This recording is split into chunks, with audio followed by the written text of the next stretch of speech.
Hi, and welcome to another episode of the Self Storage Insight Podcast. I'm Ben Shirey, and today I'm joined by Brandon Robinson. Brandon, I'm super excited for the conversation today. I was Yeah. talking with one of your colleagues, and in doing so, he said you have to talk to Brandon Robinson. He is the self storage broker king, and so I really have to excited. agree with them. Hey, I agree.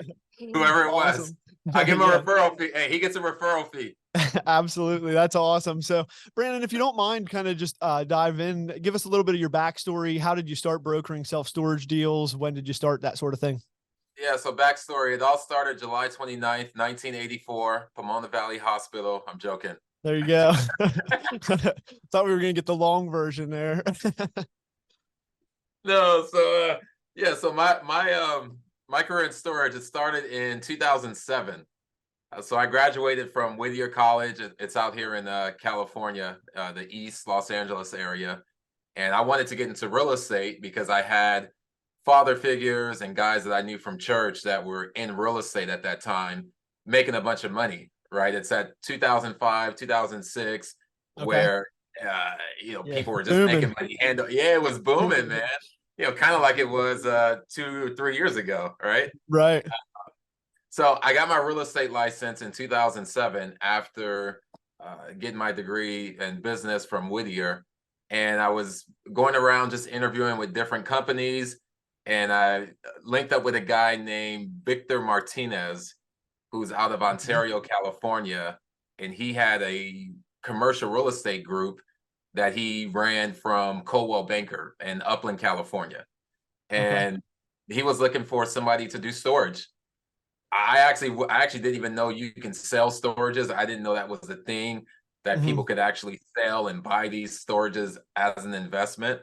Right. I was looking to do something that was a little bit more exciting and sexy, office, retail, apartments. Absolutely. And he was like, "Nope, I'm looking for someone to sell storage." That was kind of like a niche, right? It was a niche he was carving out because he was already doing mobile home parks.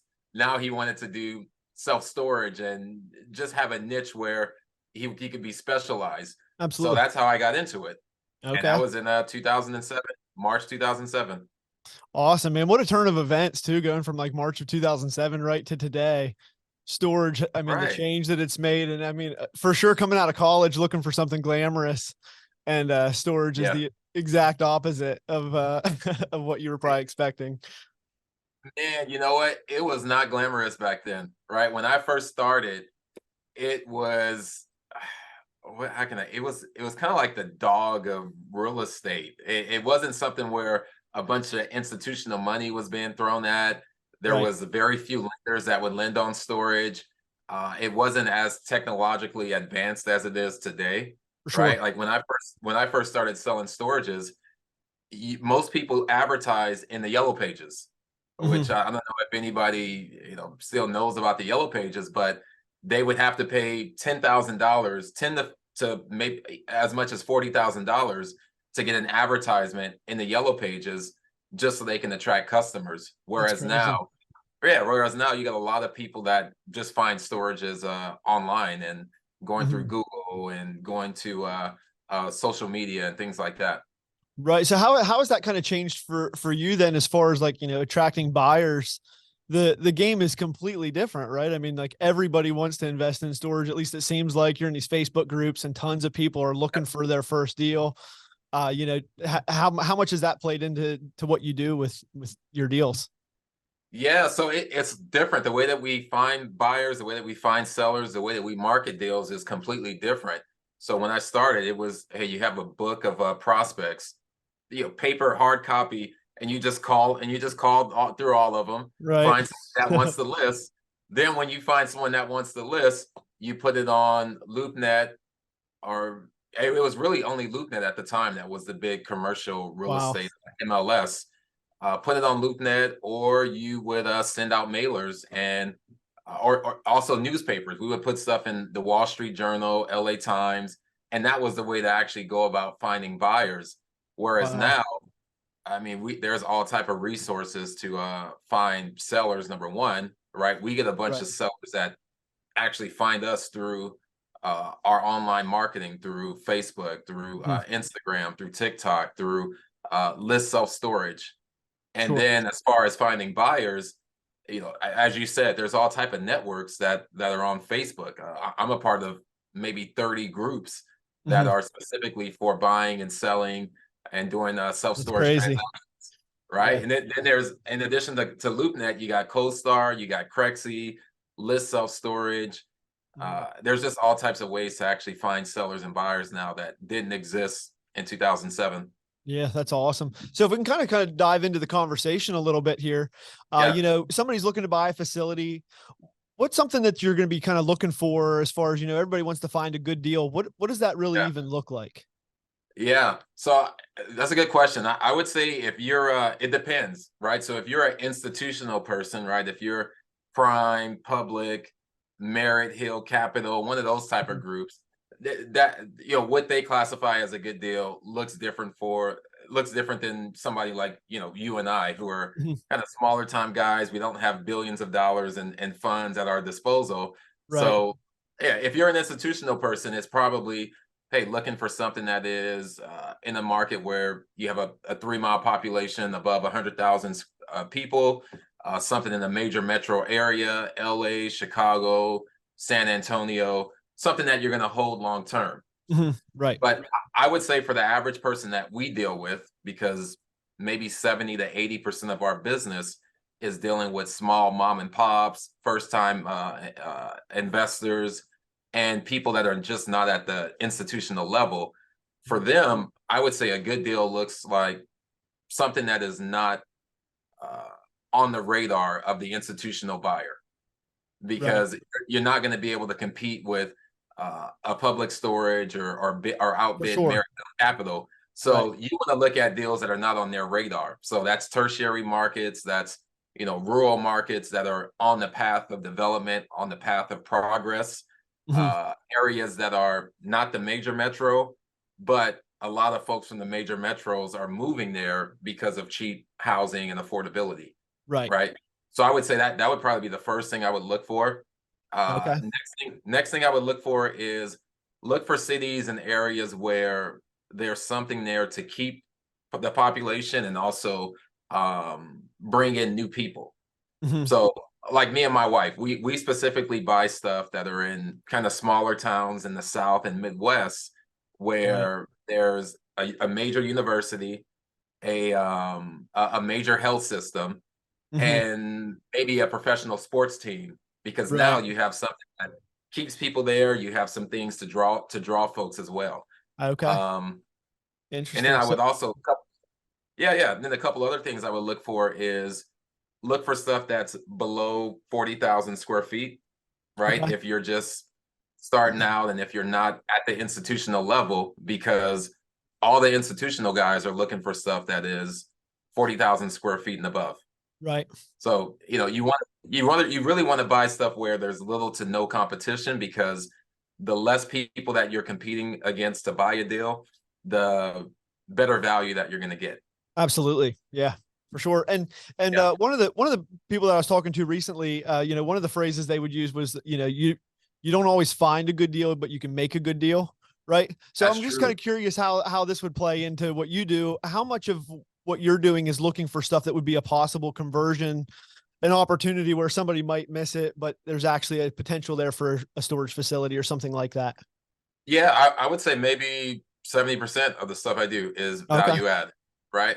And it's like you said, it could be a conversion where, I sold a deal last year where half of the property wasn't even built out, right? They had half the property was a built out storage, and then there was a second level where the owner just hadn't yet got to actually building it out and dividing it into storage. So that's a good Okay. opportunity, those value add type of deals, right? Where you can Right. convert. There's no tenant insurance. You can come in and charge tenants an extra $5 per month over 100 units. Now you're making an Mhm. extra $500.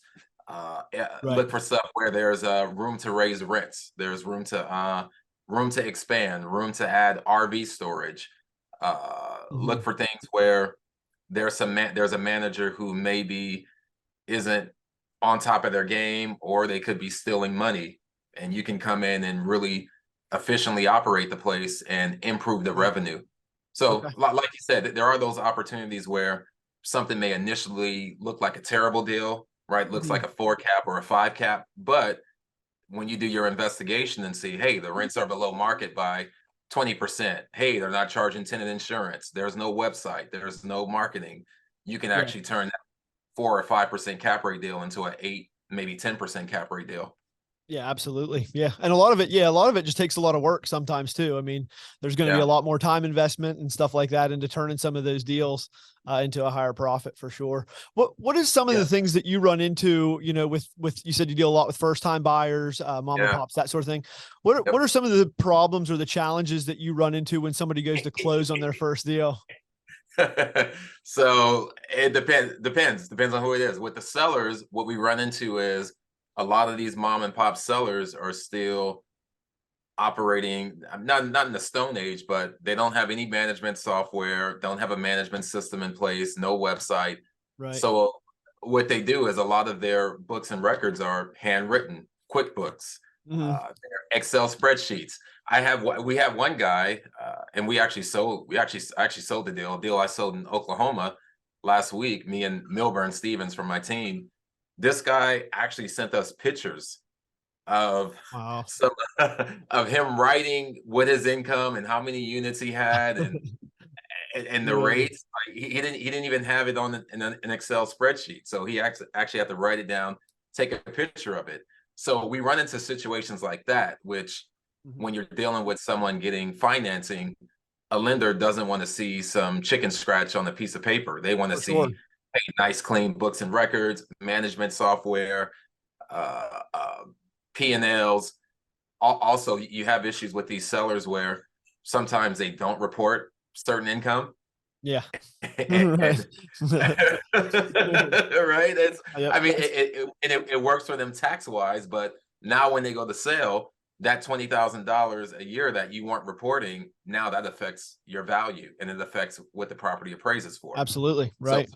we run into that with the sellers. With the buyers, we just run into issues where they, financing issues, right? Them coming up with the down payment, them not having the experience that the lender is looking for, especially with certain type of loans where they require you to have 1 or 2 years experience in self storage. So that's typically what we run into.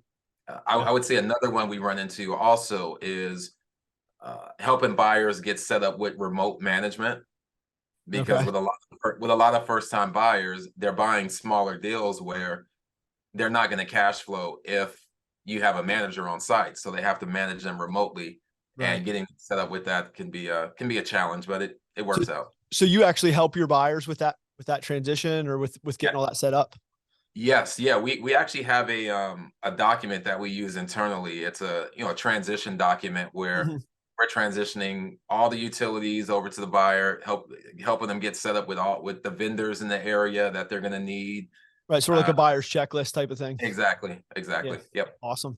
Yeah, it's kind of yep. interesting when you were saying about, some of them like to report things and, keep stuff off the books. I won't say Right, any names. There's a guy, a storage owner local to me, that I did some construction. And so I have a pretty good relationship with the builders and stuff around me. Well, this guy, he okay, just had storage. He had a storage facility on the side. It was his side thing that he did. And he was telling me, he's like, my cash payments, I didn't really right, record them. So right. I was taking cash. He's like, I'd rather take cash than credit card.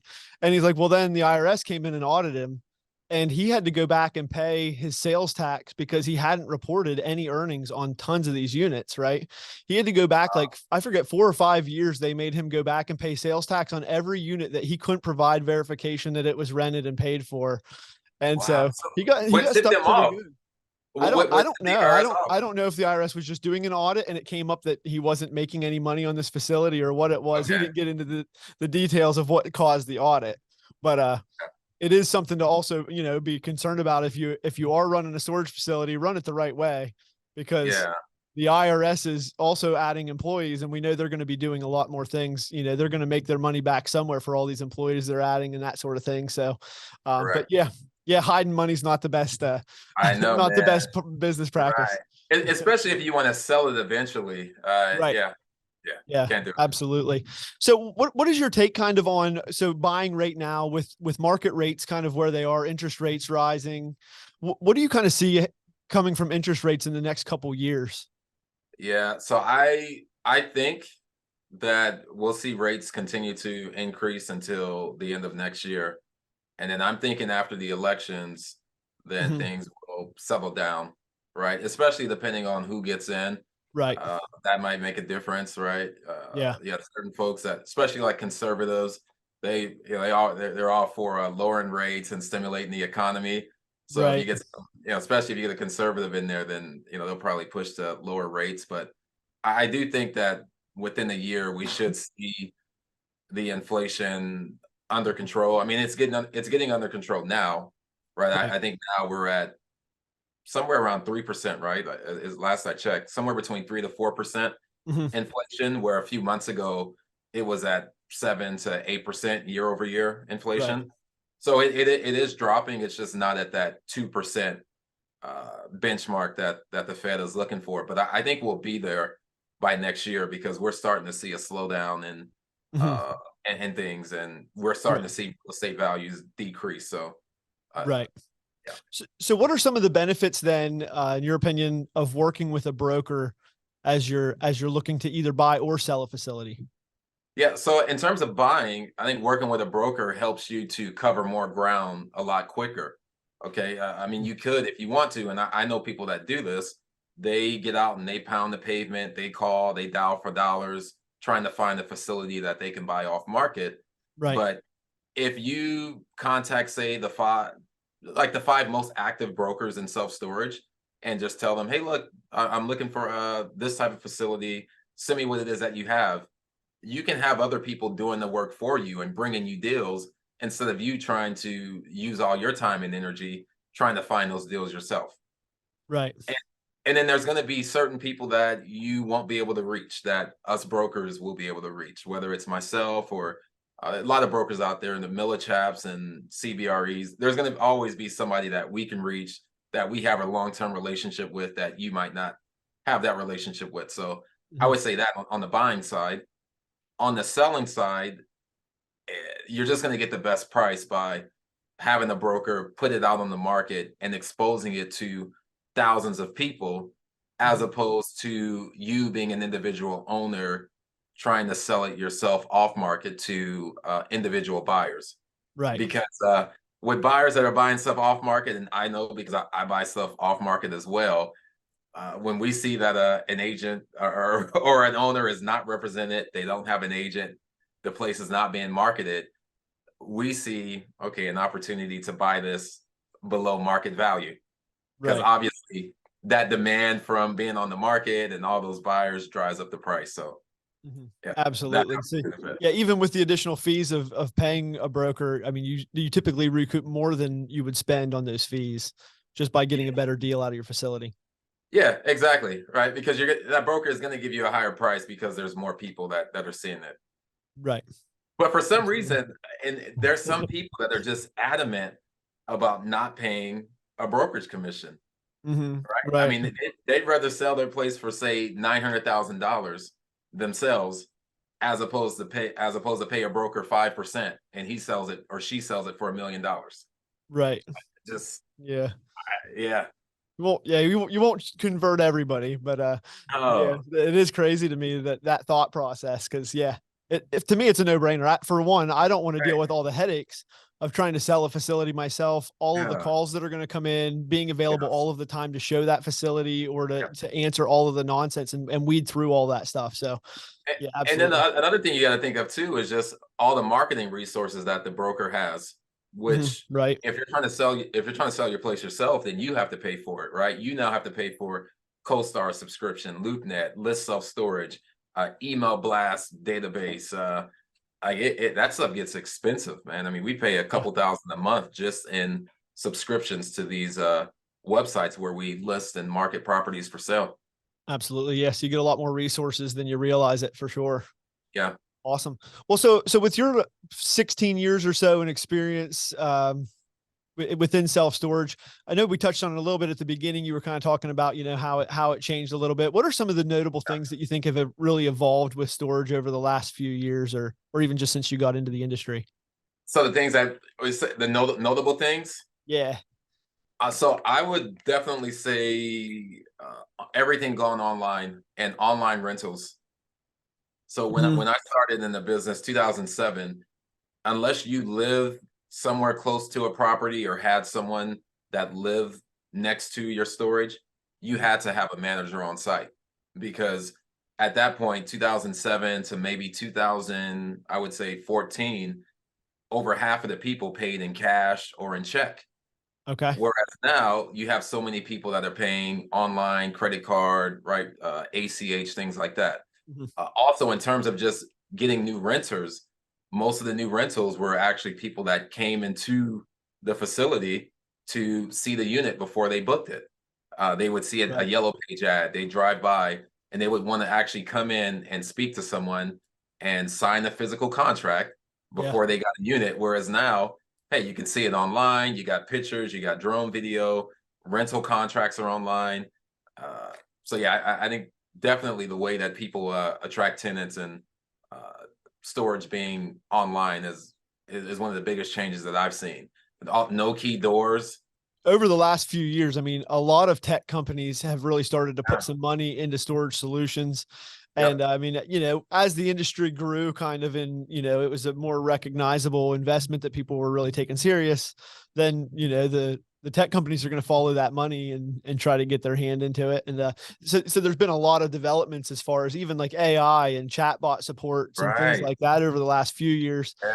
that I think are really going to shape the next couple of years, right? For this things that we're going to see with storage. Yeah. Even things like online auctions, right? There was Right. no such thing as online auctions before what 20, I don't know, 17, Yeah. right? Auctions were all in person, put the stuff in the paper, and then people physically had to go. Now I'm looking at folks auction off units Yep. online, It's just like crazy. eBay. Or, I, yeah. I was in a Facebook group conversation and the person actually was like, "Hey, I'm going to actually do an in-person auction." And everybody was like, "No way." Right? Right. Like That's old we don't school. even do that anymore. But yeah, Right. it is crazy. I mean, it's in a matter of 6 or 7 years, it's just completely flipped to where Yeah, that's almost unheard of now, and that was standard practice before. So it was. yeah. Yeah. So, and I think that helps too, because it helps the profitability of the storage facilities. Whereas, in the past, you were looking at maybe 35 to 40% of your gross revenue being applied towards your expenses, Mhm. right? Right. But now, because you can cut out so much stuff that you used to have to do in person, I think the expense ratio is more like 25-30% of gross revenue. Uh, Yeah. that's assuming that you're managing it remotely Right. without There's a having. lot of variables there, but yeah, for sure. Yeah, Awesome. yeah, Well, so I know some of the stuff I've seen recently, you know, just from different podcasts that I listen to and everything, you know, they've been saying, you know, for the next 3 to 5 years, there's still going to be a lot of opportunity to buy in storage, but it's going to yeah. dwindle away pretty quick. What's your take on that? Like 3 to 5 years, what do you think the market looks like? I think there's going to be a lot of opportunity to buy, because pricing is, while interest rates are going up, it makes it more difficult to borrow, but pricing is coming down dramatically. I mean, we reduced prices on our listings as much as 20% just over the Okay. past 6 to 9 months, because interest rates beginning of the year were still in the fives. Now interest rates are in the eights. Right. Good opportunity for that. Also, we're seeing a lot more seller finance deals that we're doing. A lot Okay. more loan assumptions, master lease options. So people, usually in times where you have high interest rates and a little bit more economic uncertainty, Right. sellers are willing to be a little bit more creative. Yeah. So, So which you is really good for first timers. for sure. You do see a lot more seller finance stuff happening right now. Exactly. Yeah. Yeah. It just in order for sellers to get their price, they have to. I mean, if you're a seller and you want to get a 5% cap rate, well, nobody's going to buy 5% cap rate when they have to borrow at 8. So if you want that, you now have to carry financing at a 4% cap rate, 4.5. Right. Yeah.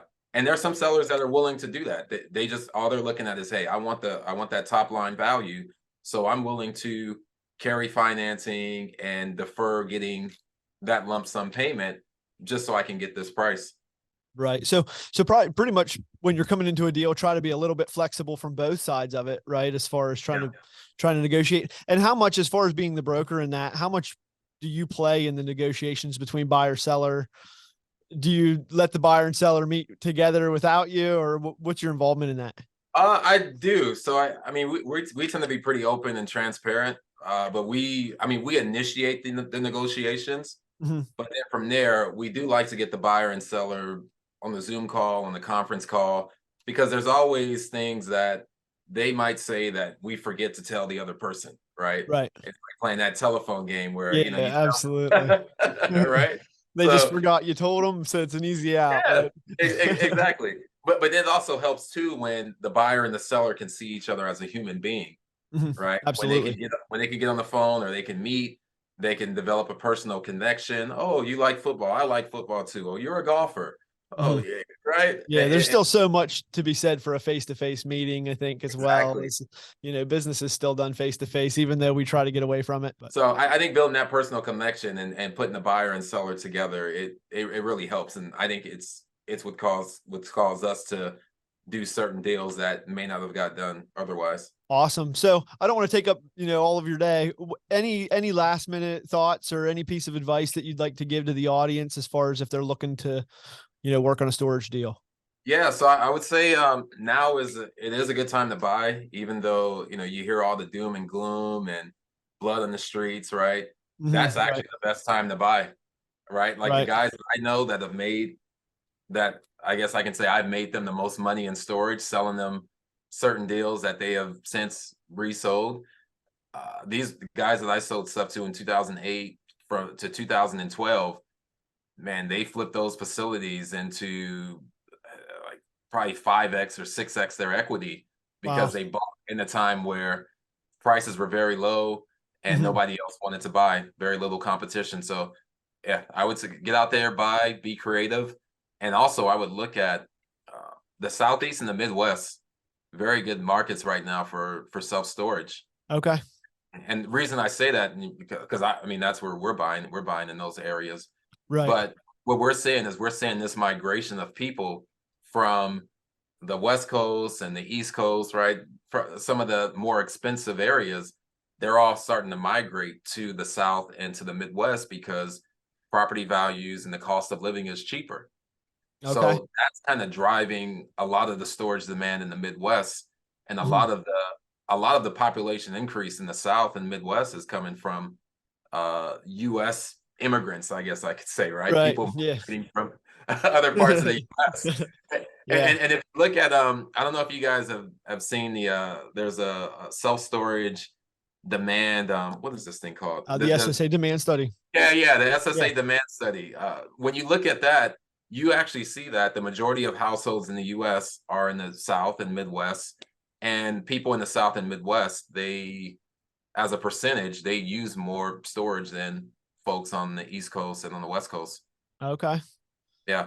That's interesting because I would think, yeah, the West Coast or, more metro areas, Oh there's man. there's nowhere to put stuff. You got to store it. But And I'll tell you something else too about the South is that their standards are not, they're not as bougie as us people on the West Coast and the East Coast, right? So Okay. so their standards are a lot lower, right? Right. Like you can go to the South and majority of the facilities, right, Mhm. don't have a fence, don't have security cameras, don't have paved driveways, Yeah. right? And they're full. Right. And you have less issues with break-ins in certain like rural Right. So if and you can find a good area, yeah, for yeah, sure. man. Yeah. Absolutely. Well, So Brandon, it was awesome. I'm so glad you joined me on the podcast today. I no really problem. appreciated you taking some time to talk to us here. So, yeah, thank you very much. No problem. Appreciate it. Anytime. This podcast episode was brought to you by CC Storage. CC Storage is a property management software that helps you pass the fees of credit card processing onto your customers so you don't pay credit card processing fees ever again. If you enjoyed the podcast, there's a link below where you can fill out a form and be interviewed on the podcast with myself. If that interests you, please click the link below and we'll be in touch. We hope you enjoyed this podcast episode. Don't forget to check back next week for another interview with another self-storage property owner.